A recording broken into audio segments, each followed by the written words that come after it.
Fellow citizens, I do not come to inflame your fears, nor to stir division among us, but today, in this hour, our nation faces a question that strikes at the very heart of our republic. Who may vote, and who may be kept from voting? I sense, as many of you do, a growing unease, a fear that our elections may not always belong only to Americans, and a fear, no less great, that in the name of security, millions of honest citizens may be denied their say in the land they call home. This is not the first time in our history that such worries have risen up. History has seen this before. Tensions over who may vote and how have shaped nearly every age of American life. Yet in each generation, we are called to balance order and liberty, security, and the sacred trust that every voice is heard. Let us set aside any temptation to take counsel of our resentment or suspicion, and instead seek the clarity that history and principle can offer. The Congress now debates the measure known as the Save America Act, the Safeguard American Voter Eligibility Act. At its core, this bill declares that every person who wishes to vote in a federal election must prove their citizenship with paper records, birth certificates, passports, or similar. It would also require a government photo ID for all in-person voters, and that those who vote by mail send along a copy of their ID with every ballot. Supporters tell us this is but fair, that to protect the Republic, only Americans must have a voice in her laws. They say, only American citizens decide American elections. Picture a small-town courthouse at dawn, a line of citizens, old and young, waiting to cast their ballot. Outside, flags move in a gentle wind. Inside, a ballot box waits, quiet and open, ready to receive the people's will. Yet opponents warn that this noble aim may go too far, that the way the act is written, it would close the door to millions who lack, through no fault of their own, tattered old birth certificates or up-to-date passports. Some are elderly, born at home before records were kept. Some are veterans, carrying scars, but not the documents. Others are the sons and daughters of farm towns, or city blocks where paperwork gets lost, and a government office may be far or slow, or never open after dark. Imagine a modest living room late at night.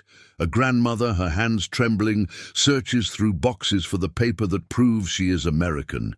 She has voted for 50 years. Now she is uncertain. Will she be able to vote again? It is true, as the sponsors say, that only Americans should decide American laws. This is the foundation of self-rule. Our Constitution plainly forbids non-citizens from voting in federal elections, and let us admit, public trust suffers when people doubt the rules. But it is also true, as critics report, that no evidence at the national level shows a tide of foreign ballots. Independent reviews in Georgia and Michigan have found only a handful, dozens, of suspect votes out of millions. It is a rare thing, not a flood. So we find ourselves caught between the honest desire to protect our democracy from harm and the solemn duty to keep it open and fair for all rightful citizens. Think of a poll worker in a school gym, their desk neat, flag at their shoulder, frowning as they must turn away a neighbor because the new paperwork is not quite right. The Save America Act would make it a crime for these workers to register anyone without every paper record in order. Some say this is necessary discipline. Others warn it will chill their hearts, making them fear honest mistakes more than the threat of real fraud. We must recall what our history teaches, that the power of law is great, but its wisdom depends on how it touches the lives of simple people. Our founders were careful, wary that sudden rules could wound the cause of liberty. Imagine a farmer, hands rough from work, standing before a county clerk. He knows he is an American, his father served, his mother was born here, but his birth certificate burned in a house fire decades ago. Will he be turned away? These rules are not just lines in legal books. They will pass through courthouses, post offices, kitchen tables, where families try to make sense of changing laws. We must weigh in the balance not only what we hope to stop, but who we might shut out. There are those who say that strong rules are needed, that if we do not act, doubts about our elections will grow, and trust may never return. Others say that laws, once passed, are hardest on those with the least, those without money for travel, those who move, those whose papers are old, lost, or never issued at all. Not all news is black and white.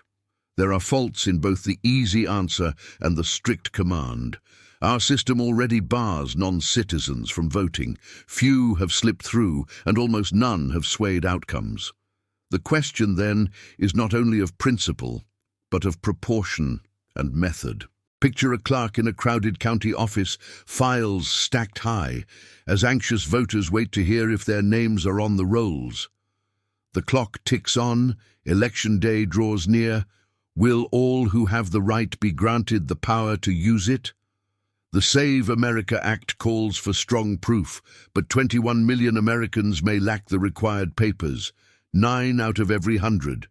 It is not a small number. Some say, let them get their documents, let the burden fall on all alike. But as we know from history, a law is not just as it lands on all, but as it lands on the weakest among us. Think of a young Marine, home on leave, unable to vote because his childhood records were lost when his base closed. Or a new citizen, carrying a certificate that is not a passport, wondering if this is enough. Let us also remember, the Constitution entrusted states, not the federal power, with running elections. To suddenly demand all states change their rules without help may breed confusion, overwhelming the very officials we rely on to keep order. Imagine a crowded state house office, election officials rereading rules, phones ringing as people call with new questions, worry in every face. Will the vote run smoothly or be marred by delay? History has seen this before. When federal laws pass without broad consensus, when they are rushed or urged for party gain, they tend to breed bitterness, court challenge, and leave wounds that do not heal when the next law comes along. America's strength is her unity. When trust in our process fades, so too does the spirit that allows neighbor to speak to neighbor, winner to honor loser, and all to accept the outcome, even when we disagree. We have seen in darker times the harm of laws driven by fear or by politics. Some were written in good faith, others with less noble cause, but many shared this fate. The burden fell hard on those already struggling, while the doubts they meant to end only grew. Imagine a city street just before sunrise, quiet except for the sound of a single mailbox slamming shut. Inside one letter is a vote, sealed by faith, hope, and a simple trust that this too is part of being American. For every rule, there are two sides. Those it reassures and those it troubles. Each one deserves to be heard and remembered. I have seen, across my own life, the rise and fall of confidence in our institutions. Trust is built not by making the road harder for the honest, but by showing that the law bends to common sense, and that those who are allowed to vote and those who are not are sorted by reason, not by error or chance. Long ago it was said that government is not reason, it is not eloquence, it is force. Yet even force is best when sheathed, and law most faithful when it wears the face of justice, not mere power. Picture a school gym at dusk, folding chairs stacked high, workers counting and recounting paper ballots as families pass by, wondering whose voice will speak for them at dawn. So, we come again to the balance. How to protect what is ours without denying what is also our birthright. If we err, let it not be from fear. If we are careful, let it be with the whole people in mind. Let us now ask in good faith, who do we serve when we write such rules? Is it only the careful, the well-documented, the never-moved, and the always prepared? Or is it also the overlooked, the humble, those whose papers scattered in flood or fire, but whose hands built these towns, whose labor feeds our land, and whose pledge to the Republic is as true as any? This question is not easy. It demands that we look not only at law but at hearts, not only at risk but at opportunity, the greatest opportunity of all, which is to show that American democracy, though it is slow, is never cruel nor quick to judge. As we hear stories from each side of ballots cast in error, fraud suspected, or real folks denied their turn, let us meet these tales not with anger, but with resolve. We can strengthen our laws without weakening our people. Imagine a kitchen table scattered with forms and envelopes. A teenager helps his grandfather fill out a request for papers, while rain taps gently at the window, a simple act made harder by rules, but still bound together by hope. Even now, as voices rise in Congress and on television, remember, the Republic can be saved, but not by choosing sides, by choosing the common good. Let us walk forward from here, not as foes on either side, but as caretakers of a shared house that must weather many storms. Picture a group of neighbors on a quiet street as dusk falls, gathered together by a single porch light, passing news from hand to hand, all still eager to discuss the day's events in calm and trust. Our laws must serve not just the strong, nor only the careful, but every soul who calls America home. Policies that defend our freedoms and our elections are noble, but how these laws are made and whom they touch most sharply will measure our true devotion to liberty. Picture a young woman studying by lamplight, her citizenship certificate beside her open book, wondering if tomorrow her rights may be questioned. We have always found ways to harmonize order and openness, to demand proof without making it impossible for the honest to meet the mark. Over centuries, our republic has refined the art of amending its errors, seeking that broad ground where principle does not trample compassion.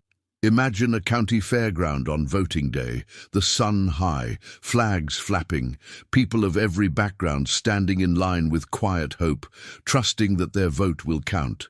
Now let us listen to the lessons of the past. We have seen that when laws are shaped in anger or haste or in pursuit of faction advantage, the wounds run long and deep. Only patience, humility, and the steady hand of reason can heal such rifts. Our founders feared not only the meddling of foreign hands, but also the creeping loss of trust between citizen and state, each as dangerous as the other if left unchecked. Safeguarding one at the price of the other brings no victory worth keeping. Picture a parent helping a high school student fill out a first voter registration form at the kitchen table, careful, nervous, but proud. Practical means exist to secure our elections and, at the same time, preserve the dignity and voice of every honest citizen. There can be special resources for those who lack papers, grace periods for the aged, outreach for the humble and the mobile, or safe alternatives for those who cannot travel. Let us not forget, the Republic can be saved. It is not rescued by fear or by making things hardest for the least among us. It is saved when we remember that our greatest strength lies not only in how we defend our borders, but in how we welcome each citizen to share in the burden and blessing of self-government. Imagine, each election night, families gathered around televisions across the land, some anxious, some hopeful, yet most still believing that their voice has value, their future matters. Think, too, of that poll worker, tired as midnight nears, checking off each name with care, pausing to explain, and never forgetting the dignity in each voter's face. The work of a republic is not finished in a single law or a single moment, but in the quiet, patient daily tending to justice, mercy, and the equal promise of citizenship for all. So I say to you, if we wish for our elections to endure, let us pursue reforms with both courage and humility. Let us challenge error where it appears, but not mistake every neighbor for an enemy. Let us press our lawmakers to listen, to amend, to improve, never to drive honest folk from the polls in their zeal. History has seen this before, it will watch us now. Let each of us ask, in our hearts and with our votes, in defending America's voice, are we strengthening the chorus or silencing the song? For it is not the narrow gate, nor the locked door, but the open hand of justice, brave, fair, and steady, that marks the true spirit of American self-rule. How, then, will we use our own voices, our own trust, our own citizenship, in this time, and for those who come after us?